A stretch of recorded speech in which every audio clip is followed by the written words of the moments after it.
जी, तो जो डीलरशिप से हमारी बात हो रही है, ये काफ़ी जल्दी 2 से 3 सप्ताह के अंदर ये तमाम कंपनियां हैं, वो जो है एक-एक करके प्राइस इंक्रीज़ की घोषणा कर सकती है। जो पिछला प्राइस इंक्रीज़ हुआ था, वो हुआ था अप्रैल 2025 में और उसके बाद से कंपनियों ने अब तक जो इंक्रीज़ है, वो नहीं किया है। आम तौर पे जनवरी में एक इंक्रीज़ होता है, सालाना बढ़ोतरी करती हैं कंपनियां, लेकिन इस बार कंपनियों ने इसे होल्ड किया हुआ है अभी तक और इसके पीछे जो मेन कारण था, वो ये था कि जो जीएसटी का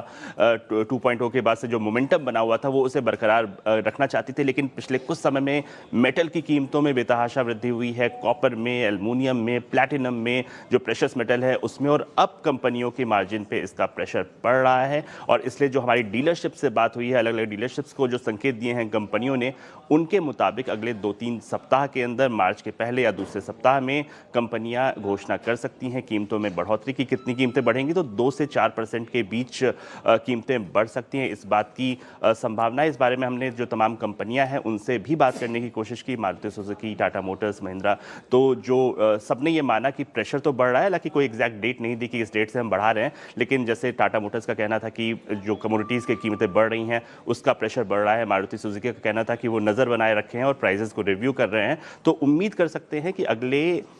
1 महीने के अंदर जो तमाम कंपनियां हैं वो इसकी घोषणा कर देंगी और इस बात की संभावना है कि अप्रैल से शायद ये लागू भी हो जाए। तो गाड़ियों की सवारी अब थोड़ी सी महंगी पड़ेगी और रोहन तो यही कहते हुए, और डीलर्स के जो उनके अगर आप देखें इनपुट हैं वही कह रहे हैं कि अब प्राइस हाइक लेंगे। और पहले डीलर्स जो थे वो प्राइस हाइक नहीं ले रहे थे, हालांकि कंपनियां नहीं ले रही थी, हालांकि कॉस्ट प्रेशर थे, लेकिन वो जीएसटी कट के बाद जो मोमेंटम था वो परसिस्ट करे इस कारण नहीं ले रहे थे। लेकिन फाइनली अगर आप देखें कॉस्ट प्रेशर्स को हैंडल करना मुश्किल है, प्राइस हाइक सून, तो एक्ट अकॉर्डिंगली।